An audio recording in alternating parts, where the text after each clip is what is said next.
as a peace loving global citizen, a true testament of world peace and true love.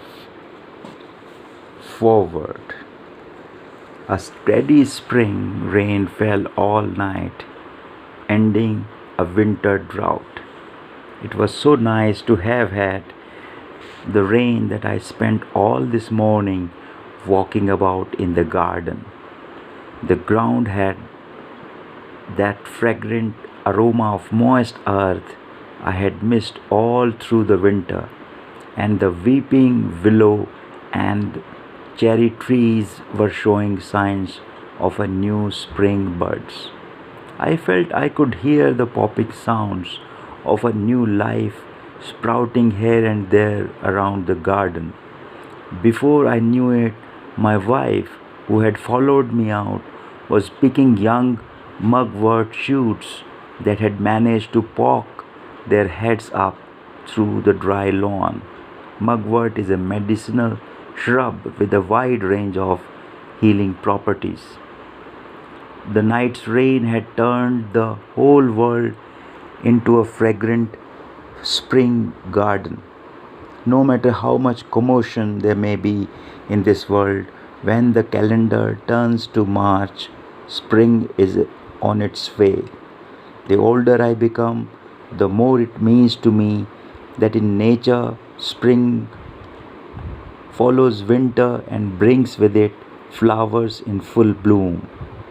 Who am I that God in each season allows the flowers to bloom and the snow to fall, so I might know the joy of being alive? Love wells up from within the deepest recesses of my heart, and I must overcome with emotion. I am moved to tears to think that everything of real value has been given to me freely. In my life, I have circled the globe many times over in my efforts to bring about a world of peace, and yet it is here in this garden in spring that I am able to taste real peace. Peace too was given to us by God, but we lost it somewhere. And now that we spend our lives looking for it in all the wrong places. To bring a world of peace, I have spent my life going to the most lowly and secluded places. I met mothers in Africa who could only watch helplessly in their children died of hunger. And I met fathers in South America who lived by rivers full of fish but could not support their families by fishing. At first, all I did was simply share my food, but they granted me their love in return.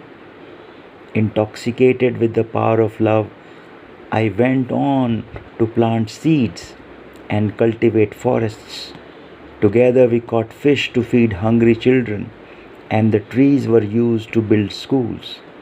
I was happy fishing all through the night, and even as mosquitoes hit bit me all over, I was happy even when I was sinking knee deep into mud, because I could see the hope, the shadows of despair disappear from the faces of my neighbors.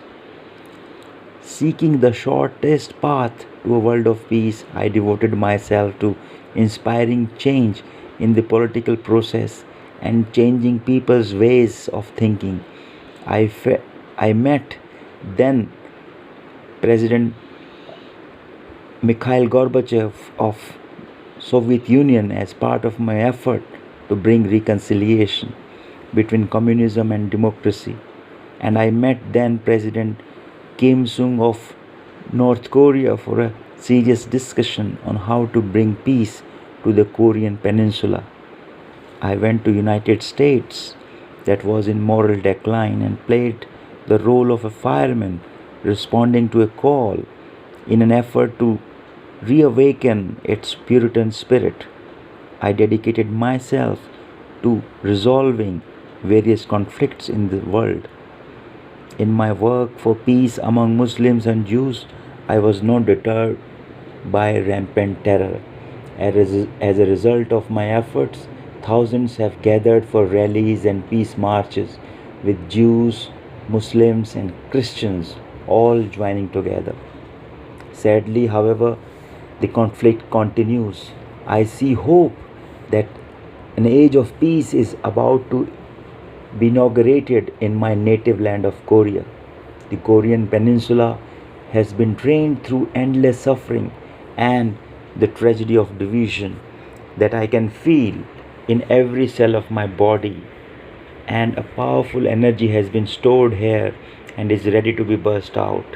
In the same way that no one can stop a new season of spring from coming, no human power can stop heavenly fortune from coming to the Korean peninsula and spreading throughout the world. People need to prepare themselves so that they may rise with the tide of heavenly fortune when it arrives. I am a controversial person. The mere mention of my name causes trouble in the world. I never sought money or fame, but I have spent my life seeking only for peace. The world, though, has associated many different phrases with my name, rejected me, and thrown stones at me. Many are not interested in knowing what I say or what I do. They only oppose me. I have been unjustly imprisoned 6 times in my life by Imperial Japan, in Kim Sung's North Korea, by South Korea's Syngman Rhee government, and even in United States. And all times I was beaten so hard that the flesh was torn from my body. Today, though, not even the slightest wound remains in my heart. Old wounds disappear easily in the presence of true love. Even enemies melt away without a trace in the presence of true love. True love is a heart that gives and wants to continue giving. True love is a love that forgets it already gave love and gives love again. I have lived my entire life intoxicated in such love. I wanted nothing aside from love, and I threw my entire life into the effort to share love with my impoverished neighbors. At times, the path of love was so difficult that my knees buckled under me, and even then I felt happy in my heart, dedicated to loving humanity. Even now, I am filled with love that I have not yet been able to give. It is a prayer that this love will become a river of peace, saturating the drought stricken land and flowing to the ends of the earth, that I now place this book before the world. Recently, a growing number of people have been seeking to know more about me. For the sake of those who are curious, I have looked back on my life and recorded my candid recollections in this book. As for the stories that could be included in this volume, I hope there will be other opportunities for me to convey them. I send boundless love for all those who have put their faith in me, remained by my side, and lived their lives with me, especially to my life and wife Hakjahan Moon, to whom I am deeply grateful for struggling with me to scale the most difficult peaks.